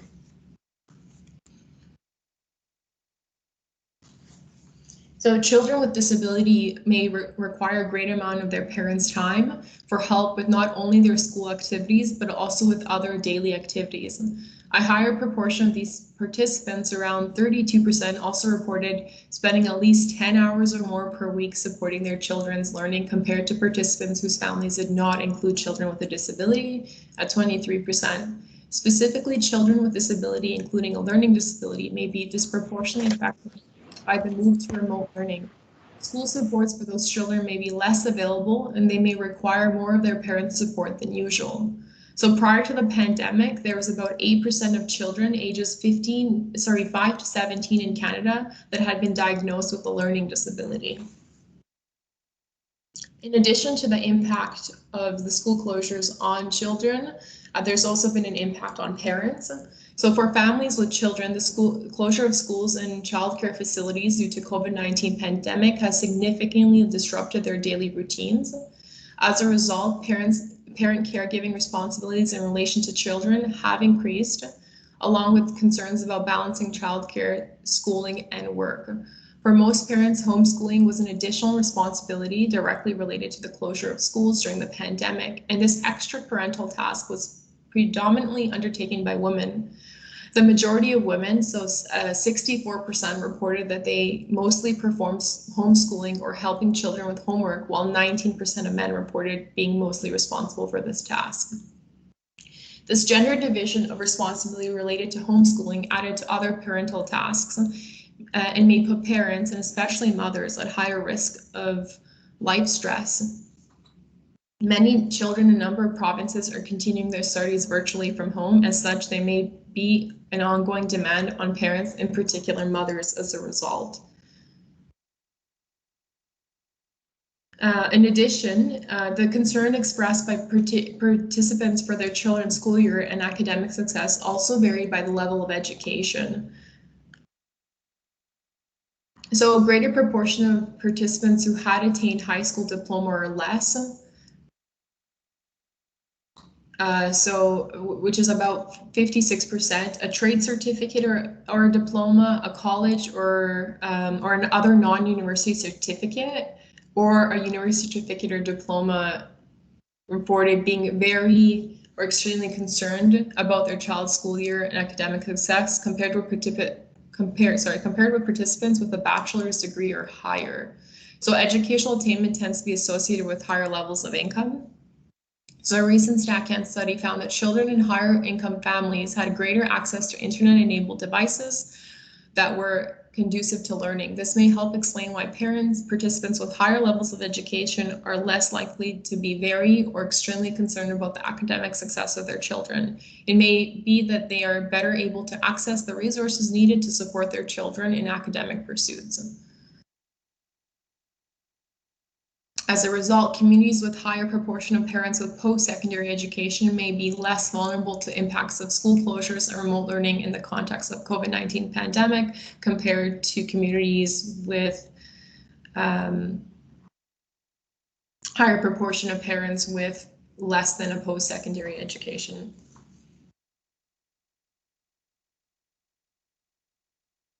So the COVID-19 pandemic has affected all of us in one way or another, but its impact has been particularly harsh on most vulnerable populations. As the pandemic progresses, the inequalities and the data gaps have become more apparent and the need to address them more urgent. In order to leave no one behind, we need the kind of complete picture that only disaggregated data can provide. The agency has adapted new and innovative ways of doing our work in order to provide data users with the data and insights needed to respond to COVID-19. This includes launching new ways of collecting information in near time through web panels and crowdsourcing. So these are various data sources are used to measure and take into account the cultural, ethnic, linguistic, and religious diversity and pluralism in Canada. So we have the census of population, which is conducted every 5 years, is a major source of information on Canada's diverse population. The census provides a rich set of statistics on small populations for specific geographical levels, such as for communities and neighborhoods. The census collects data on many different concepts related to diversity, so such as immigration status, place of birth, ethnic origin, language, and religion. And we also have thematic surveys, so such as the General Social Survey, Labor Force Survey, Canadian Income Survey. We have surveys of specific populations, such as the Ethnic Diversity Survey, Indigenous Peoples Survey, Canadian Disability Survey. We have web panels and crowdsourced surveys, which we've started to use a lot more as a result of the COVID-19 pandemic, and it helped us collect data during the early stages of the pandemic. And then we also have a lot of administrative databases. So tax files, social data linkage environment, longitudinal immigration databases. So we ourselves don't always have all the data that we need. So we do rely on administrative databases to get access to more disaggregated data. In some cases, we also do data linkages. So for instance, we'll link the census of population to tax data, and we will do that with, of course, the permission of the respondents. And that's how we're able to both reduce the response burden on our respondents and also get access to more disaggregated data. So even when we don't have access to specific data that we need, we look for a variety of different other sources and admin databases to be able to have access to the data we need.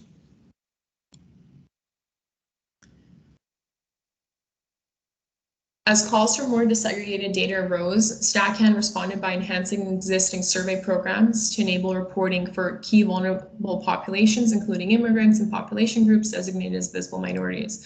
So starting with July reference month of last year, visible minority status is now collected as part of the labor force survey. to report on the employment situation of visible minority Canadians. In addition, there is an intention to increase sample size of the LFS to allow for even more further disaggregated data. As well, with support from Heritage Canada, the new cycle of the General Social Survey on Social Identity allows for the disaggregation of some specific ethnocultural groups for increased data and more targeted policy analysis with respect to the experiences of some ethnocultural groups from most provinces and provincial regions of Canada. So finally, the 2021 Census of Population contains new content to better identify diverse population groups on sex at birth, gender, veterans, religion, Métis, and Inuit. So we made some changes from 2016 to 2021 to be able to better collect data on diverse population groups. I did briefly mention also the web panels. So this is a new and innovative way of doing our work in order to provide data users with data and insights needed to respond to COVID-19. Web panels were conducted on topics ranging from job security and personal finances, working from home, and they're aimed at understanding social issues rapidly and reducing the cost of data collection.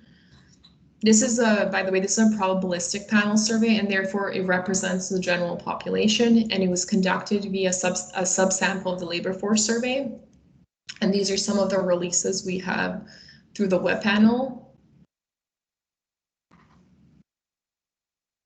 The web panel series uses the same respondents for the whole series, and our response rate has been very similar throughout. So the response rate was between 58 to 61% throughout since we started using it.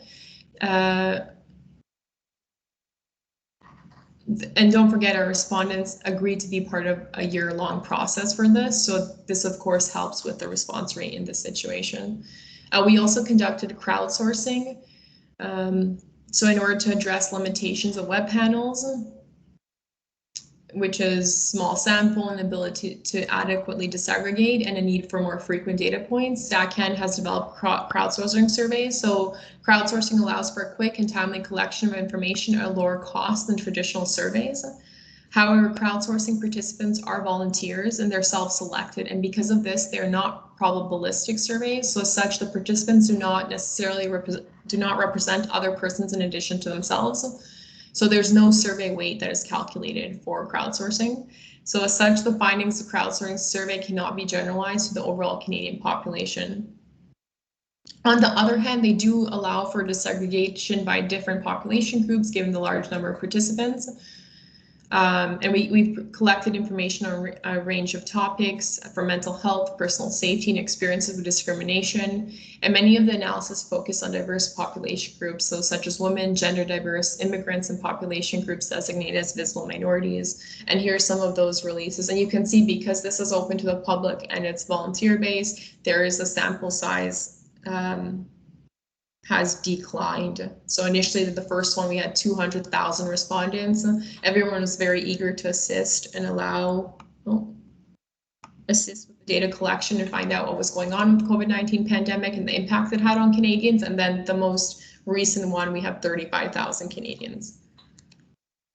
So I want to highlight a few of the recent publications pertaining to COVID-19 that have a GBA plus lens.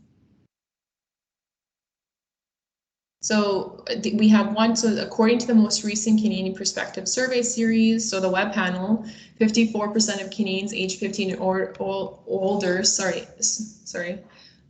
with this specific one, actually, women in particular were more likely to report poor mental health as compared to men.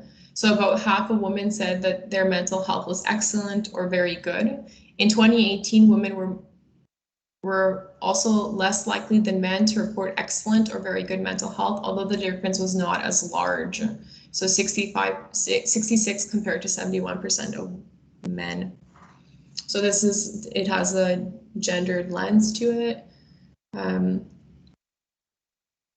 So these are differences observed across vulnerable populations groups. So you have youth and immigrants experience large declines in life satisfaction as a result of the COVID-19 pandemic.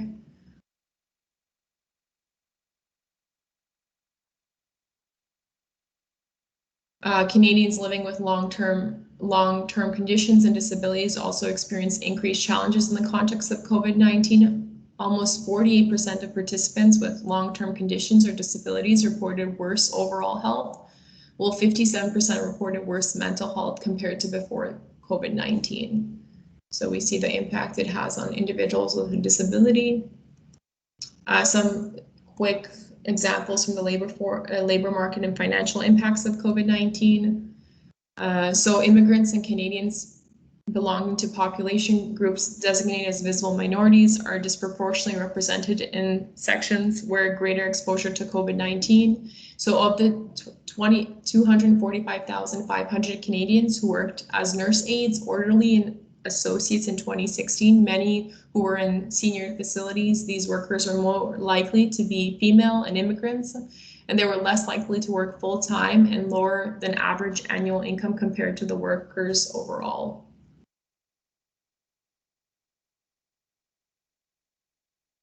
We've sort of touched on this previously. Women continue to be mainly responsible for parental tasks during COVID-19.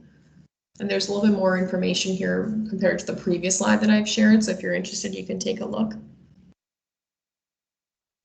And just to mention, I have cited the source for every single one of these releases at the very bottom of the slide. So if you're interested in reading the full release or the full analytical article, you can access it by taking a look at that source. So in the absence of government transfers, 1 in 4 Canadians in working families would not have had enough savings to keep them out of poverty during the 2-month work stoppage. So within Canada, we had the Canadian Emergency Response Benefits, which provided financial support to employed and self-employed Canadians who were directly affected by COVID-19. So if you were eligible, you would have received around $2,000 for a 4-week period, which is around $500 a week. So without this, 1 in 4 Canadians would have been without CERB to support. 1 in 4 Canadians would have been impacted. I do have a pop quiz. I know everyone loves a good old-fashioned pop quiz, so I thought I couldn't pass up on the opportunity to include one today. So I promise I'll go easy on you, but I just have 3 quick questions. You can answer them for yourself, you can write them down, or if you want, you're more than welcome to put the answer in the chat function. So the first question is, GBA Plus is an employment equity program, the examination of biological differences between females and males, and finally, an analytical tool used to examine the intersections of sex and gender with other identity factors. So if you know the answer, feel free to comment it, put A, B, or C in the comment section. So if you guessed C, you are correct. GBA Plus is an analytical tool used to examine the intersections of sex and gender with other identity factors. Second question, GBA Plus is conducted to examine the effects of policies, programs, and initiatives on diverse groups of women, men, and non-binary people, ensure equality for women, and promote pay equity. So if you know the answer, feel free to leave it in the comment section. If you guessed A, you're correct. GBA Plus is conducted to examine the effects of policies, programs, and initiatives on diverse groups of women, men, and non-binary people. And 3, who is responsible for applying GBA Plus? Is it the head of the organization, human resources, gender specialist, and any official in an organization who is contributing to the government initiatives, or E, deputy minister? You guessed D, you're correct. Any official in an organization who's contributing to government initiatives. GBA Plus can be applied to your work no matter what role. It is relevant to every organization's activity, so it's important to consider gender and other diversity characteristics in all stages of the project, no matter what the project is. And remember that now is always the right time to start your GBA Plus. It works best, obviously, if you start early, but you can start at any time and in any stage of the work cycle. So to recap some key points for you today, so it's impossible to have reliable information on gender diversity inclusion without strong statistical standards that clearly define the concepts being measured and collected. GBA Plus is a valuable process and tool for systematically considering any array of identity factors in all stages of the statistical process. And finally, GBA Plus can be applied to your work no matter what role. It is relevant to every organization's activities. So if you'd like to learn more about GBA Plus or share what you've learned today with your colleagues, I would highly recommend you take a look at the GBA Plus course offered by Women and Gender Equality Canada. So this course is designed as a basic introduction to GBA Plus. It goes over a lot of the content we covered today, and it is free and open to all within and outside of Canada. We provided a link there at the very bottom of the slide. In this course, you'll learn to define the key concepts of GBA Plus and recognize how various identity factors can influence the experiences of government initiatives. You will learn to identify how GBA Plus can enhance the responsiveness, effectiveness, and outcomes of government initiatives while applying some foundational GBA Plus concepts and processes. We also have a link here if you're interested to see your most latest releases. You can access them. This is general for all of StatCan. You can access it here. If you want to see the most recent releases pertaining to the center or pertaining to gender diversity and inclusion, you can find them on the tile with the rotating carousel on our hub.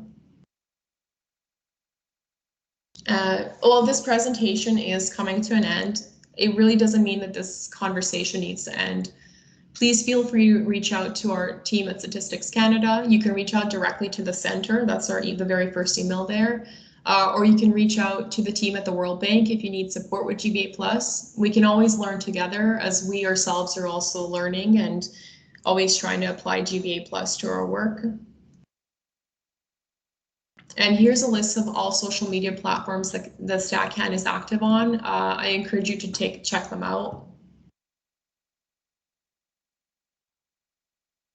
And I have a few GBA Plus discussion questions for you today, and I know Claudio has some as well. So what specific information, tools, or supplies do you still require in order to apply GBA Plus in your work? What are some of the challenges you face in applying GBA Plus in your work? What are some current and or upcoming opportunities where GBA Plus can be applied? Claudia, if you want to take it away, because I know you had a few additional ones yourself as well. Thank you, Senka. Very, very interesting.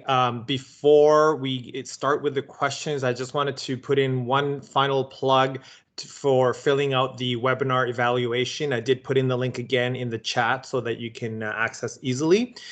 So please do that.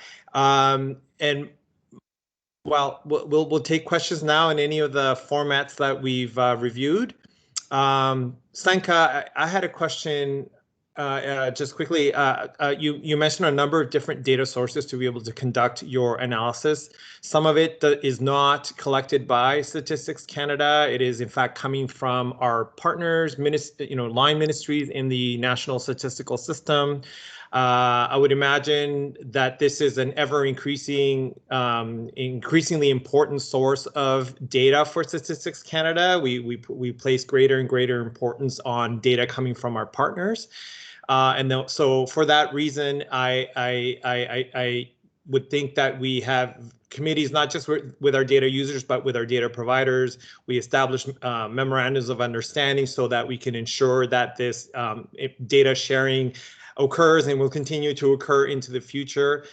So I just wanted to mention that with all of the different partners within the statistical systems of our country audience members. It's just more and more important. It's not just surveys conducted by Stats Canada. So, that's great. Claudia, I was wondering if you'd mind sharing the word cloud with us at this point. So we can put that up, yeah. Okay, I will attempt to do that. Let's see here. Can everybody see? Can you see that picture? Yeah. Okay. Yes, I can. Great. So this was 12. We have 12 submissions from the audience, and this is what came out in the cloud. So maybe I'll let Senka react to it, I guess.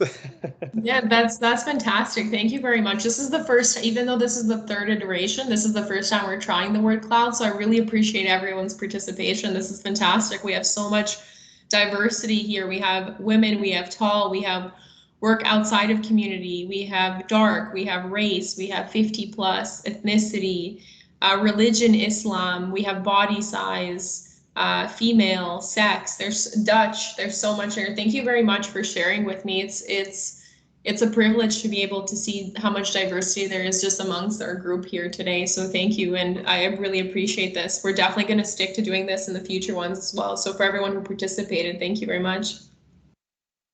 Great, and I will try to unshare my screen, or maybe if Jamie can do that from her end. Oh, let's see. I think I'm still sharing there.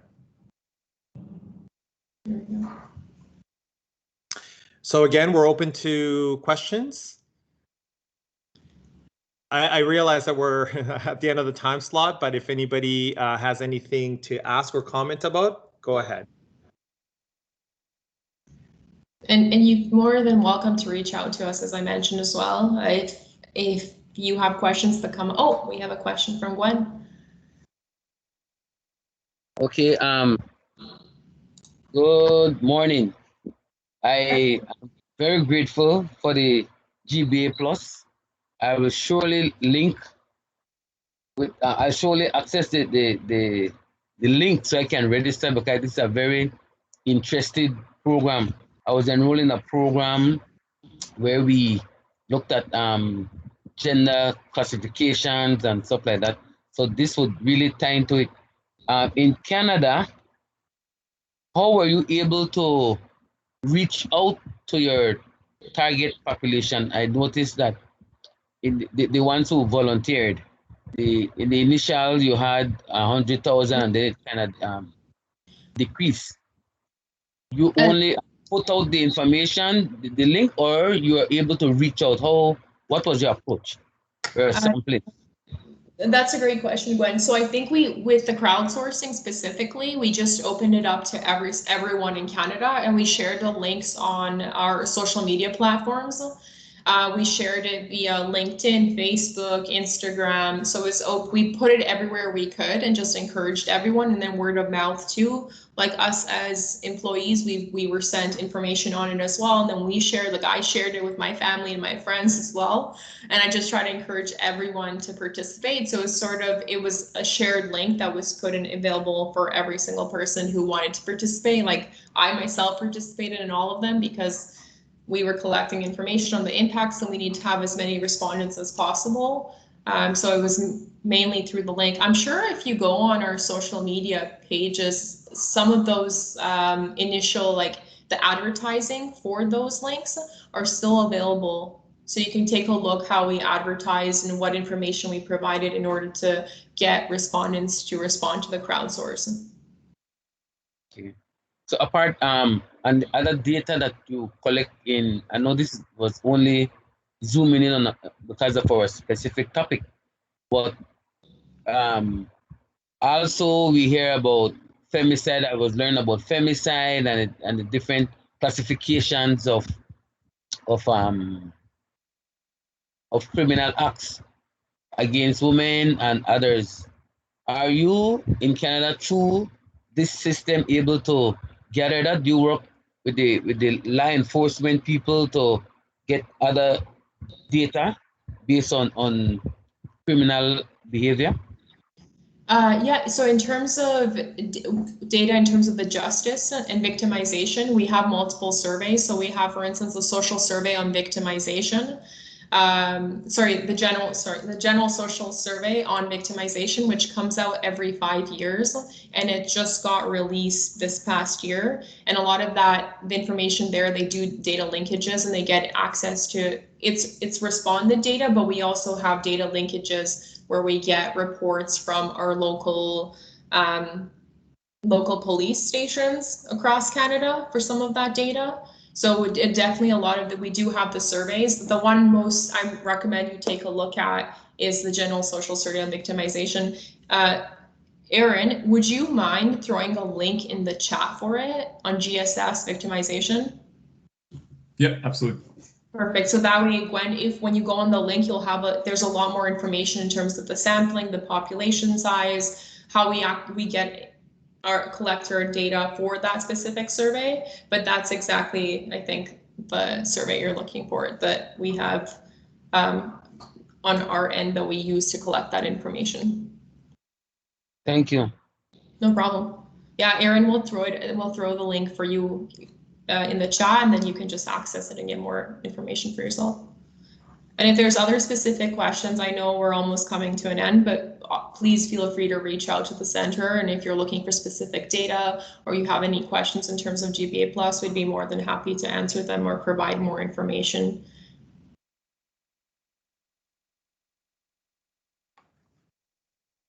Okay, with that, I will ask Urshka, I don't see any questions in any of the formats now, so I think it might be a good time then to end our session for today, a very successful one, I might add.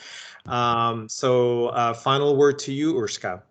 Well, thank you very much, Claudio. I agree. This has been really great session, and I want to thank everyone for joining today. It's been delighted to see that so many government officials have decided to come and listen. I think it speaks to the importance of this agenda of really kind of collecting disaggregated data and using it to design more informed government policy. So I hope you have all been as inspired as I have been by the presentations. Thank you, Senka. Thank you, Anne-Marie. Thank you, Barbara. And we're looking forward to joint activities with CARICOM, Secretariat, and with Canada Statistics in the future. Just wanted to mention that we do have resources available here at the World Bank to support governments in designing more inclusive budget policies. So please feel free to reach out to us to learn more. So thank you again to everyone participating today. Thank you, CARICOM. Thank you, Statistics Canada. And of course, specifically, thank you, Claudio, for initiating all this work. Thank you. Thank you all. Have a great day. Thank you. Thank you, everyone, so much. Thank you.